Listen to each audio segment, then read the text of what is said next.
Hello everyone, welcome back to my YouTube channel Tanisha pharma academy. This is Tanisha Kurian और आज हम पढ़ने वाले हैं माइक्रोबायोलॉजी यूनिट नंबर 5 का एक नया टॉपिक जो कि है preservatives and its evaluation. Topics to be covered in this video are introduction of preservative, ideal properties of preservative, classification of preservative, method of preservation, microbial stability test, growth of animal cell in culture, types of animal cell culture, general procedure for cell culture, and application of cell culture in pharmaceutical industry and research. So let's start the video. First, introduction. Preservative are the chemical substances used to improve or amplify shelf life of drug by decreasing or lowering the oxidation of active ingredient and excipients by reducing the microbial production. Basically, preservative ऐसे chemical substances हैं जो कि improve करते हैं या increase करते हैं shelf life हमारे जो ड्रग्स या फार्मास्यूटिकल प्रोडक्ट है उनकी. कैसे इंप्रूव करते हैं?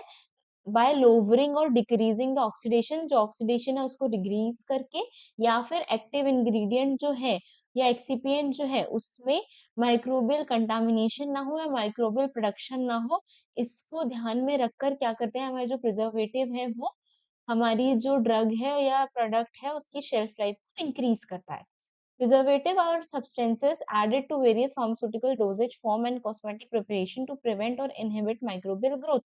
Preservative एक ऐसा substance है जो हम अपने pharmaceutical dosage form में basically add कर रहे हैं ताकि cosmetic preparation जो है हमारी या हमारा pharmaceutical preparation जो है उसमें microbial growth ना हो.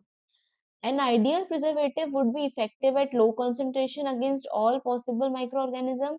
It should be non-toxic and compatible with other constituent of the preparation and be stable for the shelf life of the preparation. यहाँ पे ये बोलना चाहता है कि हमारा जो भी एक आइडियल प्रिजर्वेटिव होगा उसको लो कंसंट्रेशन में अच्छा एक्शन देना चाहिए against all sort of micro organism.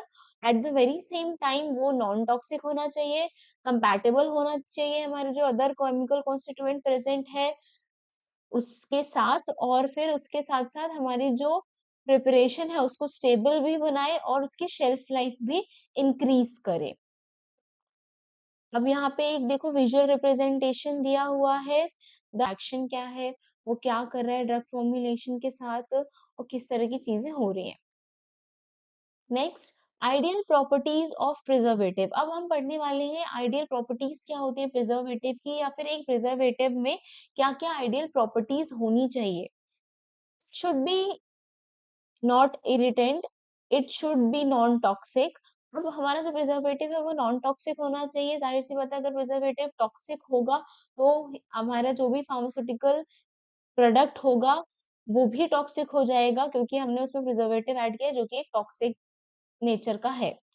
It should be physically and chemically stable.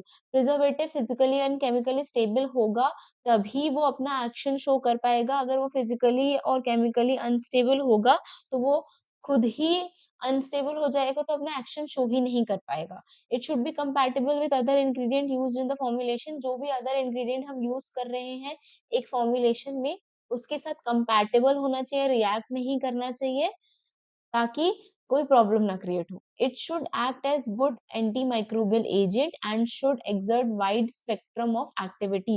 हमारा जो प्रिजर्वेटिव है हम उसको एंटी माइक्रोबियल एक्टिविटी के लिए ऐड कर रहे हैं या एंटी माइक्रोबियल कंटामिनेशन के लिए ऐड कर रहे हैं. तो इसलिए हम एक ऐसा प्रिजर्वेटिव चाहते हैं जिसकी एंटी माइक्रोबियल एक्टिविटी भी अच्छी हो और वाइड स्पेक्ट्रम एक्टिविटी देता हो ताकि वो ग्राम पॉजिटिव और ग्राम नेगेटिव दोनों ही तरीके का माइक्रो ऑर्गेनिज्म के अगेंस्ट वर्क कर सके. It should act in small concentration. Preservative जो है वो स्मॉल कंसंट्रेशन में भी अच्छा एक्शन देना चाहिए. It must be potent. Again जितना ज्यादा पोटेंट होगा उतना ज्यादा एक्शन देगा कम कम कंसंट्रेशन में हमारा preservative. It should maintain activity throughout product manufacturing shelf life and usages. हमारा जो प्रिजर्वेटिव है वो अपनी activity throughout the shelf life and usages देना चाहिए हमारे जो फार्मास्यूटिकल प्रोडक्ट है उसके. मतलब मैन्युफैक्चरिंग के टाइम जब हम प्रिजर्वेटिव ऐड करें तब से लेकर जब तक वो प्रिजर्वेटिव की शेल्फ लाइफ है तब तक उसका जो एक्टिविटी है वो होनी चाहिए. It must decrease the percentage of microbes and prevent any regrowth. हमारा जो प्रिजर्वेटिव है वो माइक्रोबियल ग्रोथ को प्रिवेंट भी करना चाहिए, उसके साथ साथ रीग्रोथ को भी प्रिवेंट करना चाहिए। मतलब पहले तो जो माइक्रोबियल ग्रोथ है उसको ही डिक्रीज कर दे, उसके अलावा रीग्रोथ भी ना होने दे। They can be micro biostatic and micro biocidal in nature. हमारा जो प्रिजर्वेटिव है या तो वो माइक्रोब्स को पूरी तरह किल कर देगा या फिर उनकी ग्रोथ को स्टॉप कर देगा। ठीक है, दोनों में से किसी भी एक तरीके का हो सकता है। Now classification of preservatives. हम क्लासिफाई कर रहे हैं प्रिजर्वेटिव्स को अलग अलग क्लासेस में। अब हम प्रिजर्वेटिव्स को क्लासिफाई करते हैं बाय मैकेनिज्म और बाय केमिकल नेचर। अगर मैं बाय मैकेनिज्म बात करूं तो बाय मैकेनिज्म हम प्रिजर्वेटिव को क्लासिफाई कर रहे हैं antioxidant, anti microbial agent and chelating agent. तो हम पहले पढ़ते हैं एंटीऑक्सीडेंट्स क्या होते हैं। बेसिकली एंटीऑक्सीडेंट ऐसे कंपाउंड होते हैं जो प्रिवेंट करते हैं ऑक्सीडेशन।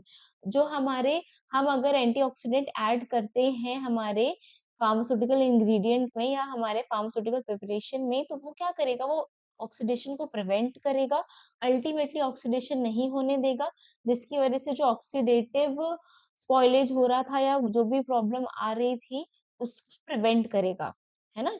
इसका एग्जाम्पल है vitamin E and BHA. Anti microbial agent, anti microbial agent ऐसे कंपाउंड्स होते हैं जो क्या करते हैं, जो माइक्रोबियल ग्रोथ नहीं होने देते, माइक्रोब्स की ग्रोथ को रिड्यूस करते हैं और माइक्रोब्स को किल भी करते हैं।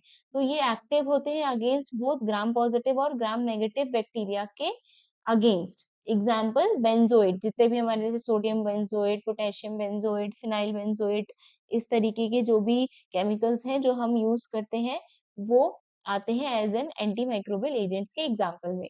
Next is chelating agent. Chelating agent का मतलब ये होता है ऐसे कंपाउंड जो एक कॉम्प्लेक्स टाइप फॉर्म कर ले, जो एक चिलेट फॉर्म कर ले। तो चिलेटिंग एजेंट का एग्जांपल है ईडीटीए। अब क्या होता है, ये चिलेटिंग एजेंट क्या होता है, चिलेट फॉर्म कर लेते हैं जिसकी वजह से जो हाईली रिएक्टिव चीजें होती है वो आपस में रिएक्ट नहीं कर पाती है और अल्टीमेटली हमारी जो ड्रग की शेल्फ लाइफ है वो इंक्रीज हो जाती है।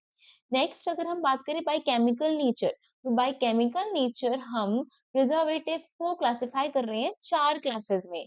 Cationic, detergent, alcohols, phenolics, ergonic, organic acids. By nature हम इनको कितने उसमें क्लासिफाई कर रहे हैं, first cationic, second alcohol, third phenolics और फोर्थ ऑर्गेनिक एसिड्स।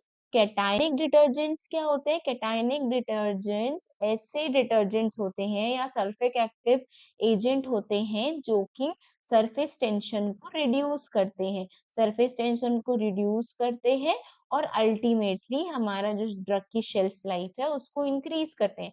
इसका अगर एग्जाम्पल देखें हम, तो इसका एग्जाम्पल है बेंजेल्कोनियम क्लोराइड। सबसे अच्छा एग्जाम्पल होता है इसका बेंजेल्कोनियम क्लोराइड, जो क्या करता है, as a cationic detergent work करता है और हमारा जो सरफेस टेंशन है उसको रिड्यूस करता है। ठीक है, सेकेंड हम देखते हैं, सेकेंड हमारा है अल्कोहल्स। अल्कोहल्स भी बहुत अच्छे प्रिजर्वेटिव्स की तरह काम करते हैं। इसका एग्जाम्पल है क्लोरोब्यूटेनॉल। क्लोरोब्यूटेनॉल को एज अ प्रिजर्वेटिव हम यूज कर सकते हैं। Next is phenolic compound. अब फिनोलिक कंपाउंड्स में हम बहुत सारे ऐसे फिनोलिक कंपाउंड यूज करते हैं जो अच्छा प्रिजर्वेटिव एक्शन देते हैं। इसका एग्जांपल देख लो, क्रिसोल्स, जैसे हम क्रिसोल्स ले सकते हैं और जितने भी क्रिसोल डेरिवेटिव्स होते हैं उसको हम यूज कर सकते हैं। Lastly organic acids. Organic acid में जैसे बेंजोइक एसिड या हम अलग अलग टाइप के एसिड यूज करते हैं, तो हम इनको भी एज अ प्रिजर्वेटिव यूज कर सकते हैं हमारी ड्रग की शेल्फ लाइफ इंक्रीज करने के लिए। नेक्स्ट आ जाइए, factors affecting the efficacy and availability of preservative. ऐसे कौन से फैक्टर्स हैं जो अफेक्ट कर रहे हैं हमारे प्रिजर्वेटिव की एफिकेसी को एंड उसकी अवेलेबिलिटी को। ठीक है, तो कौन कौन से फैक्टर्स हैं, यहाँ पे कुछ फैक्टर्स दिए जैसे कि temperature, chemical structure of preservative, capacity of preservatives, inoculum size, effect of pH, effect of container and packaging, change of concentration. Temperature, कितना टेम्परेचर है ये डिपेंड करेगा कि हमारा प्रिजर्वेटिव कैसे वर्क करेगा, वो उस टेम्परेचर में स्टेबल है या नहीं, ये भी बहुत डिपेंड करता है हमारे टेम्परेचर पे। केमिकल स्ट्रक्चर ऑफ प्रिजर्वेटिव, हमारा एक केमिकल स्ट्रक्चर कैसा है प्रिजर्वेटिव का, ये भी बहुत ज्यादा इम्पोर्टेंट फैक्टर है कि हमारा प्रिजर्वेटिव की एफिकेसी कितनी होगी। कैपेसिटी ऑफ प्रिजर्वेटिव, हमारी जो प्रिजर्वेटिव है उसकी कैपेसिटी कितनी है, वो कितना एफिकेसी शो कर रहा है, ये भी बहुत इंपॉर्टेंट फैक्टर है कि हमारा जो प्रिजर्वेटिव है उसकी प्रिजर्वेटिव एक्शन कैसा होगा। इनोक्युलम साइज, इनोकुलम साइज कितना है ये भी एक इम्पोर्टेंट फैक्टर है।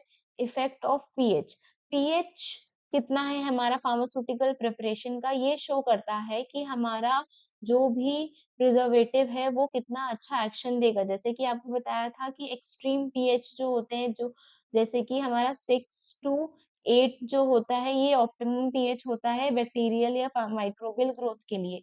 इससे कम पीएच या इससे ज्यादा पीएच में माइक्रो ऑर्गेनिज्म ग्रो नहीं हो पाते। तो अगर हम पीएच ही ऑप्टिमम नहीं लेंगे, हम एक ऐसा पीएच लेंगे जिसमें माइक्रो ऑर्गेनिज्म ग्रो नहीं होते, तो उस केस में क्या होता है, प्रिजर्वेटिव अपना एक्शन और अच्छे से शो करेगा, उसकी एफिकेसी और अच्छी हो जाएगी। Effect of container and packaging, हम किस टाइप का कंटेनर ले रहे हैं उस पे भी डिपेंड करेगा कि हमारा प्रिजर्वेटिव कैसे अपना वर्क करेगा। क्योंकि अगर कंटेनर एक प्रॉपर पैकेजिंग में होगा, हम प्रॉपर एयर टाइट कंटेनर लेंगे, तो हमारा जो प्रिजर्वेटिव है वो अच्छे से वर्क कर पाएगा। चेंजेस इन कंसंट्रेशन, अब हमारे प्रिजर्वेटिव का कंसंट्रेशन हम कितना यूज कर रहे हैं वो भी डिपेंड करेगा कि हमारे प्रिजर्वेटिव का एक्शन कितना होगा उस पर। नेक्स्ट, अब फैक्टर्स अफेक्टिंग प्रिजर्वेटिव एफिकेसी पढ़ेंगे हम। इसमें first is interaction with formulation, properties of preservatives, effect of container, type of micro organism, influence of pH. अब इसको डिटेल में देखते हैं। First, interaction with formulation.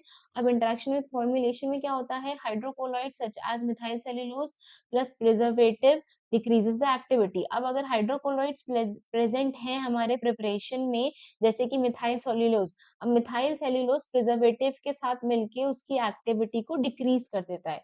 Similarly, interaction between the binder, disintegrating agent, colouring agent, lubricating agent, इन सब के साथ का जो इंटरेक्शन होता है, इसकी वजह से प्रिजर्वेटिव क्या करता है, वो डिक्रीज हो जाती है उसकी efficacy. Next is property of preservative. अब हमारा जो प्रिजर्वेटिव है उसकी प्रॉपर्टी का क्या इफेक्ट आएगा, preservative must not react with substance and must not have leaching activity, otherwise it will lose antimicrobial potency. हमारा जो प्रिजर्वेटिव है वो उसमें लीचिंग एक्टिविटी नहीं होनी चाहिए, वो रिएक्ट नहीं करना चाहिए, ताकि उस वो अपनी एक्टिविटी जो है, एंटीमाइक्रोबियल प्रॉपर्टी है या पोटेंसी है, उसको रिड्यूस ना कर दे या लूज ना कर दे। Effect of container, effect of container में बेसिकली ग्लास कंटेनर अगर होगा तो मोर इफेक्टिव होगा, प्लास्टिक कंटेनर होगा तो लेस इफेक्टिव होगा। टाइप्स ऑफ माइक्रो ऑर्गेनिज्म, अब किस टाइप का माइक्रो ऑर्गेनिज्म है ये भी डिपेंड करेगा कि प्रिजर्वेटिव हम कौन सा यूज कर रहे हैं और वो कितना ज्यादा इफेक्टिव है। अगर हम एक ऐसा प्रिजर्वेटिव यूज कर रहे हैं जो ब्रॉड स्पेक्ट्रम एक्टिविटी दे रहा है, तो वो वर्क करेगा against broad range of micro organism, तो इसलिए वो एक अच्छा वर्क शो करेगा। Influence of pH, anionic, cationic and quaternary ammonium compounds are more active at high pH. अब ये जो आयनायनिक, कैटायनिक और क्वाटरनरी अमोनियम कंपाउंड्स हैं, ये हाई पीएच में और ज्यादा अच्छा वर्क शो करते हैं। Next, analysis of preservative in pharmaceutical product. अब हम प्रिजर्वेटिव का एनालिसिस कैसे करते हैं इन फार्मास्यूटिकल प्रोडक्ट्स, तो हम प्रिजर्वेटिव का एनालिसिस इन फार्मास्यूटिकल प्रोडक्ट्स करते हैं through various analysis technique. Those techniques are HPLC, capillary electrophoresis, chromatography, TLC, thin layer chromatography, titrimetric methods, spectrophotometric method like UV, IR, mass, NMR, absorption or atomic absorption spectroscopy. HPLC is high pressure liquid chromatography, capillary electrophoresis आपने पढ़ा हुआ है, gas chromatography आप आगे पढ़ेंगे, thin layer chromatography भी आप आगे पढ़ेंगे, टाइट्रीमेट्रिक मेथड आपने एनालिसिस में पढ़ रखा है, स्पेक्ट्रो फोटोमेट्रिक मेथड भी आपने एनालिसिस में पढ़ रखा है, UV, IR, UV ultraviolet radiation के थ्रू कैसे करते हैं, इंफ्रारेड रेडिएशन के थ्रू कैसे करते हैं, मास स्पेक्ट्रोस्कोपी कैसे होती है, न्यूक्लियर मैग्नेटिक रेजोनेंस स्पेक्ट्रोस्कोपी कैसे होती है, ये सब आप ऑलरेडी पढ़ चुके हैं। इन सभी के थ्रू हम क्या करते हैं, एनालिसिस करते हैं हमारे प्रिजर्वेटिव्स का। Some preservatives and their side effects. अब हम देख रहे हैं कुछ ऐसे प्रिजर्वेटिव्स जिसको हम यूज करते हैं हमारे फार्मास्यूटिकल इंग्रेडिएंट में, जिनके बहुत ज्यादा साइड इफेक्ट भी आते हैं, जैसे कि फॉर्मेल्डिहाइड। फॉर्मेल्डिहाइड हम यूज करते हैं जिसकी वजह से स्किन इरिटेंट इफेक्ट आता है। क्लोरोक्रिसोल हम अगर यूज करते हैं जिसकी वजह से भी स्किन इरिटेशन होती है। बेंजाइल अल्कोहल टॉक्सिक होता है इन्फेंट्स के लिए। बेंजोइक एसिड अगर हम यूज करते हैं तो ये गैस्ट्रो इरिटेंट होता है। पैराबीन जैसे मिथाइल पैराबीन, प्रोपाइल पैराबीन अगर हम ऐड करते हैं तो ये न्यूरोलॉजिकल डैमेज भी कर सकता है इवेल्युएशन ऑफ प्रिजर्वेटिव। अब हम प्रिजर्वेटिव का इवेल्युएशन कैसे कर रहे हैं ये पढ़ेंगे। It is also known as preservative efficacy test, PET, और एंटी माइक्रोबियल एफिकेसी टेस्ट। अब हम प्रिजर्वेटिव के इवेल्युएशन टेस्ट को प्रिजर्वेटिव एफिकेसी टेस्ट, पीईटी, या फिर एंटी माइक्रोबियल एफिकेसी टेस्ट भी बोल रहे हैं। Why we need to evaluate the preservative? to guarantee that the product is free from microbes and to inhibit growth। Basically हम ये देख रहे हैं कि हमारा जो प्रोडक्ट है वो फ्री हो ऑल सॉर्ट ऑफ माइक्रोब्स से, और उसमें इनहिबिट हो ग्रोथ की, बैक्टीरियल ग्रोथ की इनहिबिट हो। As per standard, the ability of preservative must be maintained during its entire shelf life। जितना भी standard given amount है उतना preservative maintain रहे during the entire shelf life of that product, particular product। अब इसमें कौन कौन से factor affect करते हैं या factor involved हैं, वो है API used, concentration check करते हैं हम, container used, interaction with other substance, ये सारे factors हम देखेंगे evaluation of preservative में। Preservative evaluation test, it is applied to final containers to determine the efficacy of preservative। अब ये हम कब करते हैं, हम ये final container में करते हैं, ये देखने के लिए कि हमारा जो प्रिजर्वेटिव है उसकी एफिकेसी कितनी है। हम क्या करते हैं, टेस्ट और स्टैंडर्ड जो है उसको अप्लाई करते हैं, अनओपन्ड कंटेनर्स में अप्लाई करते हैं। It involve challenging a product with a defined number of test colonies forming unit of a variety of test organism, bacteria, yeast and fungi। Colony forming unit एक unit है जिससे हम ये check करते हैं कि कितनी कॉलोनीज उस पर्टिकुलर प्रोडक्ट में फॉर्म हो रही है। अब इसमें हम ये चेक करते हैं कि variety of test micro organism देखते हैं कि उसमें कितना प्रेजेंट है, bacteria, yeast and fungi. Is monitored by kill survival rate for 28 days. अब हमारी जो टेक्निक है ये मॉनिटर करते हैं हम कि कितना किल कर रहा है प्रिजर्वेटिव या कितना सर्वाइवल रेट है बैक्टीरिया का, फॉर 28 डेज के लिए हम चेक करते हैं। It is examined by duplicate plate count method, ये हम डुप्लीकेट प्लेट काउंट मेथड के थ्रू देखते हैं। CFU क्या होता है, नंबर ऑफ कॉलोनीज पर ml upon total dilution factor. CFU is number of colonies per ml divided by total dilution factor। Colony forming unit का फॉर्मूला बेसिकली यहाँ पे दिया हुआ है। नेक्स्ट स्टेप्स इन्वॉल्व, अब हम जो इवेल्युएशन कर रहे हैं उसमें कौन कौन से स्टेप होते हैं, product category, test organism, culture media preparation, preparation of inoculum, procedure and interpretation. अब फर्स्ट आप आ जाइए प्रोडक्ट कैटेगरी। प्रोडक्ट कैटेगरी अलग अलग टाइप के प्रोडक्ट्स होते हैं, अलग अलग टाइप की कैटेगरी होती है, जैसे कि injection, ophthalmic, nasal product, topical preparation, tablet and capsule, तो अलग अलग कैटेगरी के प्रोडक्ट होते हैं। उसके बाद टेस्ट ऑर्गेनिज्म, अब टेस्ट ऑर्गेनिज्म भी अलग अलग टाइप के होते हैं, जैसे कि preservative should be act against a wide range of micro organism. हमारा जो प्रिजर्वेटिव है वो एक्टिव होना चाहिए ग्राम पॉजिटिव बैक्टीरिया के अगेंस्ट भी और ग्राम नेगेटिव बैक्टीरिया के अगेंस्ट भी, इसके साथ साथ वो फंगी और यीस्ट के अगेंस्ट भी अच्छा वर्क करना चाहिए। अब कल्चर मीडिया, कल्चर मीडिया हम कौन कौन सा ले सकते हैं, हम सोयाबीन डाइजेस्ट केसिन मीडिया लेते हैं या अगार मीडिया भी ले सकते हैं। इसमें इंग्रेडिएंट क्या क्या हो सकते हैं, पैनक्रियाटेड डाइजेस्ट ऑफ केसिन हो सकता है, पेपेन डाइजेस्ट ऑफ सोयाबीन होता है, ग्लूकोज होता है, सोडियम क्लोराइड होता है, डाइपोटेशियम हाइड्रोजन फॉस्फेट होता है, प्यूरिफाइड वाटर होता है। अब हमारा जो कल्चर मीडिया है उसका पीएच हमको मेंटेन करना पड़ता है बिटवीन 7.3 से 6 के बीच में हम मेंटेन करते हैं।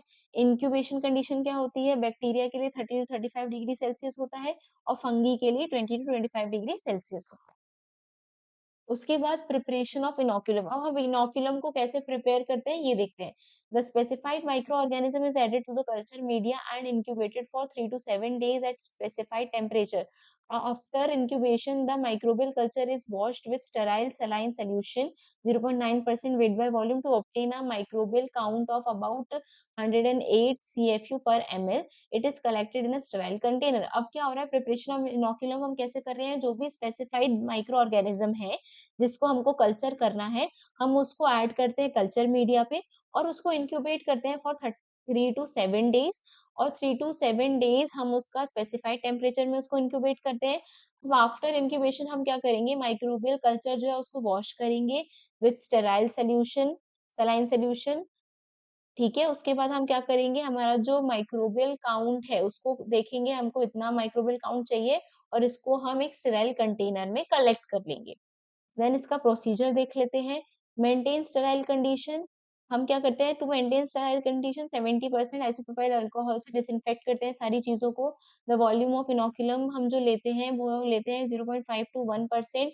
It is added to the product container using a sterile syringe. हम इसको ऐड करते हैं प्रोडक्ट कंटेनर में यूजिंग अ स्टेराइल सिरिंज। उसके बाद हम क्या करते हैं, determine the initial count of micro by plate count method.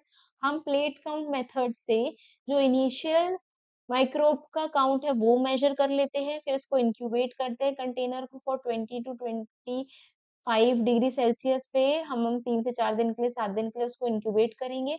उसके बाद हम माइक्रोबियल ग्रोथ जो है उसको देखते हैं कितना रिडक्शन उसमें हुआ है और फिर रिजल्ट को हम कंपाइल करते हैं। इंटरप्रिटेशन ऑफ रिजल्ट में क्या होता है, बैक्टीरिया के लिए देखते हैं not less than 1.0 log reduction from the initial count at 14 days and no increase from 14 to 28 days. अब हम देखते हैं कि 1.0 से कम होना चाहिए रिडक्शन इनिशियल काउंट डेज में 14 डेज तक, उसके बाद उससे ज्यादा कोई इंक्रीज नहीं होना चाहिए 14 to 28 डेज तक। यीस्ट एंड मोल्ड के लिए no increase from initial count days at 14 and 25 days.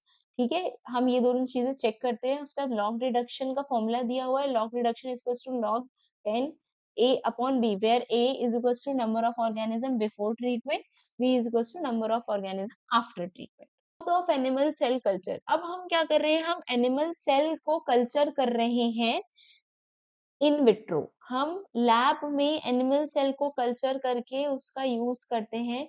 तो हम ये कैसे कर रहे हैं ये हम इसमें पढ़ेंगे। Cell culture is a technique which involve isolation of cell from animal plant body that is from their natural environment in vivo and practicing to grow isolated cell in cell specific media in plastic flask or petri dish in a controlled environmental artificial condition in vivo। हम यहाँ पे क्या कर रहे हैं, cell culture एक ऐसी technique है जिसमें हम आइसोलेशन करते हैं सेल्स का एनिमल या प्लांट की बॉडी से। कहाँ से, उनकी नेचुरल एनवायरनमेंट से जो कि उनकी बॉडी से है, और हम इसको ग्रो करते हैं आइसोलेट करने के बाद एक स्पेसिफिक मीडिया में, किसी स्पेसिफिक फ्लास्क या फिर पेट्री डिश में एक कंट्रोल्ड इन्वायरमेंट, आर्टिफिशियल इन्वायरमेंट हम क्रिएट करते हैं। हम प्रॉपर टेम्परेचर मेंटेन करते हैं, प्रॉपर पीएच मेंटेन करते हैं और वहां पे उसको ग्रो करते हैं। इसको हम सेल कल्चर बोलते हैं। Cell culture means to keep cell alive and grow in an in vitro condition in a nutritive media, which are widely used for research and diagnosis of different pathogen and to understand the function and mechanism of operation of many cells। हम ये cell culture क्यों कर रहे हैं, हम cell culture इसलिए कर रहे हैं ताकि हम आउटसाइड द बॉडी सेल्स को ग्रो कर सके इन विट्रो कंडीशन में, ताकि न्यूट्रिशन मीडिया प्रोवाइड करके, ताकि हम फर्दर इसको रिसर्च पर्पस में यूज कर सके या डायग्नोसिस में यूज कर सके, ताकि हम स्टडी कर सके डिफरेंट पैथोजेंस पे। Animal cell culture are initiated by the dispersion of a piece of tissue into a suspension of its component cell, which is then added to a culture dish containing nutrient media। Animal cell को culture कैसे करते हैं, सबसे पहले हम dispersion करते हैं, एक एनिमल टिश्यू का टिश्यू लेते हैं, फिर उसको सेल सस्पेंशन बनाते हैं कंपोनेंट सेल का, उसके बाद उसको ऐड करते हैं कल्चर डिश में और फिर न्यूट्रिएंट मीडिया में उसको कल्चर करते हैं। In animal cell, fibroblast and epithelial cell are selected because these cells grow very fast। अब एनिमल सेल कल्चर के लिए हम फिब्रोब्लास्ट या एपिथेलियल सेल्स यूज करते हैं, क्योंकि ये जो सेल्स होती हैं ये बहुत ज्यादा जल्दी ग्रो करती हैं। अब ये जो प्लास्टिक सरफेस होता है, डिशेस होता है, ये यूज करते हैं हम सेल कल्चर के लिए। In 1907, Harrison cultivated frog nerve cell in a lymph plot and observed the growth of nerve fiber in vitro for several weeks, and hence he is recognized as the father of cell culture. हमारा जो Harrison scientist था उसने 1907 में cultivate किया था frog की nerve cell को उसके लिम्फ क्लॉट के थ्रू, और ऑब्जर्व किया था growth of nerve fibre in vitro conditions में बहुत सारे वीक्स तक, इसीलिए हम इसको फादर ऑफ सेल कल्चर भी बोलते हैं। अब यहाँ पे देखो ध्यान से, एक फ्लो चार्ट दिया हुआ है एनिमल सेल कल्चर, इसमें हम प्राइमरी सेल कल्चर होता है और सेकेंडरी सेल कल्चर होता है। प्राइमरी सेल कल्चर में दो टाइप के होते हैं, अडेरेंट सेल्स और suspension cells. Secondary cell culture में दो टाइप के होते हैं, फाइनाइट सेल लाइन्स और कंटिन्यूअस सेल लाइन। ये जो हमारा फ्लो चार्ट है इंपॉर्टेंट है, ये आप एग्जाम में बना सकते हो। Now types of animal cell culture. Based on the number of cell division, the cell culture is classified as primary cell culture and cell lines. Cell lines can undergo finite or infinite cell division. हमारा जो types of cell culture है animal cell culture, उसका ये basically flow diagram है। Primary cell culture क्या होता है? Primary cell culture वो कल्चर है जिसको हम डायरेक्टली लेते हैं होस्ट टिश्यू से। हम होस्ट टिश्यू से जो सेल्स ले रहे हैं और उसको फिर सुटेबल डाइसेक्शन करके, डिसोसिएट करके, हम उसको जो पेरेंटल टिश्यू है उसको ग्रो कर रहे हैं सुटेबल कंटेनर में, उस कल्चर को हम प्राइमरी सेल कल्चर बोलते हैं। अब ये इसमें क्या होता है? इसमें हेट्रोजीनस सेल्स प्रेजेंट होते हैं जो कि मोस्टली डिवाइड होते हैं टाइम के लिए, और ये जो सेल है ये ग्रो करती है आइदर एडहेरेंट, मोनोलेयर और in a suspension type of culture. Adherent cells. These cells are propagated as a monolayered and are anchor dependent. ये जो adherent सेल्स होती हैं, इधर देखो ये डायग्राम है, एडहेरेंट सेल, ये एंकर्ड होती है, मतलब इसको एक सपोर्ट की जरूरत होती है किसी एक सरफेस के में। अब ये सरफेस है, इसमें ये जो सेल्स हैं ये एडहेरेंट है, ये सपोर्टेड है, एंकर्ड है। Okay, monolayer cultures are defined as when the culture bottom of the culture vessel is covered with a continuous layer of cell of one need to be attached to a solid or semi-solid substrate for proliferation। अब क्या हो रहा है? अडहेरेंट cell हम या monolayer cell क्या बोल किसे बोल रहे हैं कि ये जो हमारा, मान लो ये हमारा कल्चर फ्लास्क है ना, इसमें हमने जो भी हमारा कल्चर मीडिया डाला है ये उसकी लेयर है, इसकी लेयर से ये जो सेल की एक लेयर है ये अडेरेट हो गई है, एंकर्ड हो गई है, अटैच हो गई है सेमी सॉलिड लेयर के थ्रू, और फिर यहाँ पे सेल प्रोलिफिकेशन हो रहा है और सेल जो है वो डिवीजन हो रहा है। Cells. These type of cells do not attach to the surface of the cell culture vessel, hence they are also known as anchorage independent or non-adherent cell which are grown in liquid culture medium। अब ये जो हमारा suspension sales हैं, ये क्या होती है? ये ऐसे सेल्स होती हैं जो अडेयर नहीं होती किसी मीडिया में, ठीक है, इसको कोई मीडिया की जरूरत नहीं होती। ये नॉन अडेरेंट सेल्स होती हैं, इनको जरूरत नहीं होती कहीं अडेरेंट होने की, ये लिक्विड मीडिया में ग्रो करती हैं independently. Secondary cell culture and cell line. अब सेकेंडरी सेल कल्चर क्या होता है? वो ऐसा कल्चर होता है जो हम, मान लो मैंने ये प्राइमरी सेल कल्चर बनाया, मैंने एक सेल कल्चर बनाया जो मैंने इनिशियली होस्ट टिश्यू लिया था, उससे जो भी कल्चर बनाया एक सिंगल लेयर का, वो मेरा हो गया प्राइमरी कल्चर। अब मैंने इस प्राइमरी कल्चर से एक सेल लिया या सेल्स लिए और फिर उसका सब कल्चर किया एक नए कल्चर मीडिया में, और उसको फिर ग्रो कराया फर्दर सेल लाइंस या कॉलोनीज में, तो ये हो गया सेकेंडरी सेल कल्चर या cell line, secondary cell lines. अब ये फर्दर जो है सेल डिवीजन होगा, डिफरेंशिएशन होगा और सेल लाइंस के थ्रू ये बढ़ेंगे और बहुत ज्यादा कॉलोनीज डेवलप करेंगे। Cells with the highest growth capacity predominate and result in genotypic and phenotypic uniformity in the population based on the lifespan of the cell culture lines are two types via finite cells and continuous cell. अब ये जो cell further grow होते हैं ये finite sales lines हो सकती हैं या कंटिन्यूअस सेल लाइंस हो सकती हैं।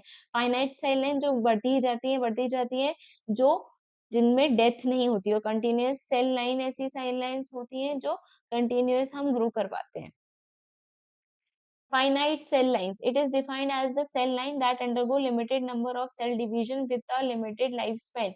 The cells passage several times and then lose their ability to proliferate, which is a genetically determined event known as senescence. अब यहाँ पे क्या हो रहा है, फाइनाइट सेल लाइंस ऐसी सेल लाइंस है जो एक लिमिटेड टाइम के लिए सेल डिवीजन करवा पाती हैं और एक लिमिटेड उनका लाइफ स्पैन होता है। उसके बाद जो सेल्स हैं वो डेड होने लगती हैं अपने आप, वो उनकी जो एबिलिटी होती है प्रोलिफरेट करने की वो खत्म होती जाती है। Cell lines derive from primary culture of normal cells are finite cell lines. जो प्राइमरी कल्चर से हम सेल लाइन डेवलप करते हैं, डिराइव करते हैं, उसको ही हम फाइनाइट सेल लाइंस बोल रहे हैं। Continuous cell lines, it is defined as the a finite cell line which undergo transformation and acquires the ability to divide indefinitely. अब ये ऐसी सेल लाइंस है जिसमें जो कि फाइनाइट सेल लाइंस, ऐसी फाइनाइट सेल लाइंस है जो अंडरगो करती है ट्रांसफॉर्मेशन, और इसमें जो सेल डिवीजन का प्रोसेस है वो होता ही जाता है infinite times. This transformation occur spontaneously और केमिकली और virally induced और from the establishment of the cell culture from malignant tissue. ये एक मैलिग्नेंट टिश्यू की तरह बढ़ती ही जाता है ना, इनडिफरेंशिएटेड सेल ग्रोथ होता ही जाता है, इसमें होता ही जाता है, इसलिए हम इसको कंटिन्यूअस सेल लाइन बोल रहे हैं। अब देखो यहाँ पे एक फ्लो डायग्राम बनाया हुआ है जिसमें मैंने पूरा दिखाया हुआ है। टिश्यू हमने लिया, टिश्यू ऑफ इंटरेस्ट, फिर उससे हमने सेल या टिश्यू का आइसोलेट किया और फिर उसको कल्चर किया इन विट्रो, जिससे हमने प्राइमरी कल्चर बनाया। अब प्राइमरी कल्चर से हमने कल्चर किया, सब कल्चर किया जिसको हमने सेकेंडरी कल्चर बनाया। अब सेकेंडरी कल्चर सब कल्चर किया तो वो सेल लाइंस बने। अब सेल लाइंस जो है सिंगल सेल आइसोलेशन किया उससे तो कॉर्नेलियल सेल लाइन बना। क्लोनल सेल लाइन, अगर सेल लाइन से सक्सेसिव सब कल्चर करती हूँ तो इमोर्टलाइज सेल लाइन बनेगा जिसको ट्रांसफॉर्म्ड सेल लाइन या कैंसरस सेल्स भी कहते हैं, जो कि एबनॉर्मल सेल ग्रोथ करता ही जाएगा, करता ही जाएगा, करता ही जाएगा।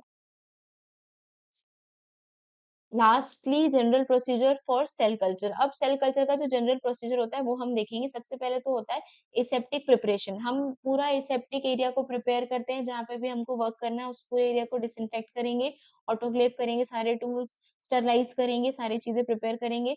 नेक्स्ट हम करते हैं टिश्यू कलेक्शन। हमें जिस भी सेल का कल्चर करना है उस टिश्यू को कलेक्ट करेंगे, उससे सेल आइसोलेट करेंगे, चाहे वो प्लांट हो एनिमल हो, उसे हम स्मॉल एक्सप्लांट बोलते हैं।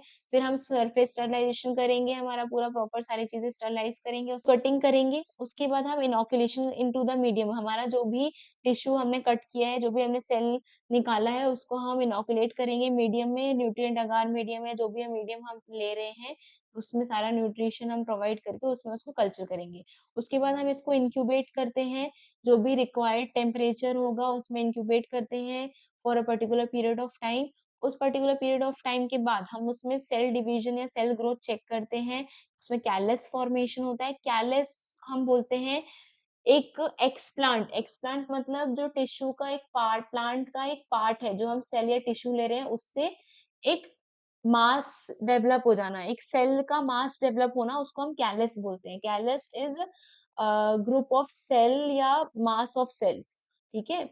सेल प्लोरिफिकेशन होता है, वो भी हम चेक करते हैं। उसके बाद हम उससे सब कल्चर करते हैं इनटू फ्रेश मीडियम। हमने ये जो सेल ग्रोथ हुआ है इसका सब कल्चर कर दिया फ्रेश मीडियम में, ताकि हम ग्रोथ को मेंटेन कर सके। उसके बाद हम डिफरेंशिएशन करते हैं, हमें हार्मोन चेंज करने की जरूरत है, हम हार्मोन चेंज करते हैं। उसके बाद हम हार्वेस्ट करते हैं हमारे सेल्स और टिश्यू को, ठीक है। उसके बाद हम स्टरलाइज करते हैं, प्रिजर्वेशन करते हैं, ड्राइंग, वॉशिंग, जो भी स्टोरेज कंडीशन होती है वो करके फिर हम इसका अलग अलग जगह अप्लाई करते हैं। इसको हम रिसर्च पर्पज के लिए यूज कर सकते हैं, फार्मास्यूटिकल इंडस्ट्री में यूज कर सकते हैं, एग्रीकल्चर में यूज कर सकते हैं, अदर अदर फेजेस में जहाँ पे भी हमें यूज करना है हम वहाँ पे इसको यूज करते हैं।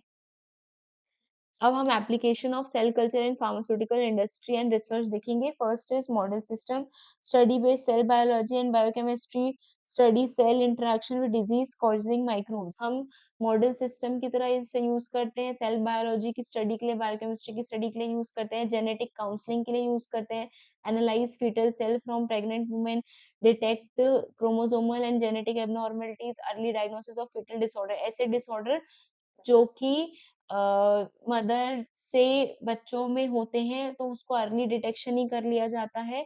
उसके लिए भी हम सेल कल्चर्स यूज़ करते हैं। टॉक्सिसिटी टेस्टिंग के लिए हम यूज़ करते हैं। कैंसर रिसर्च के लिए हम यूज़ करते हैं cell culture, then vaccine production के लिए यूज़ करते हैं, जीन थेरेपी के लिए यूज़ करते हैं, ड्रग स्क्रीनिंग एंड डेवलपमेंट के लिए यूज़ करते हैं, जेनेटिकली इंजीनियर्ड प्रोटीन के लिए यूज़ करते हैं और लास्टली हम वायरोलॉजी में यूज़ करते हैं, वायरस की स्टडी के लिए यूज़ करते हैं सेल कल्चर, ताकि हम उसका रेप्लिकेशन पढ़ सके, detection and isolation of virus पढ़ सके और स्टडी ऑफ वायरस और उसका ग्रोथ साइकिल पढ़ सके। आज के लिए इतना ही। आज का वीडियो यहीं खत्म होता है। Thank you so much. I hope आप सभी को वीडियो समझ आया होगा। अगर आपको वीडियो अच्छा लगा हो तो do like, share and subscribe my YouTube channel. Thank you.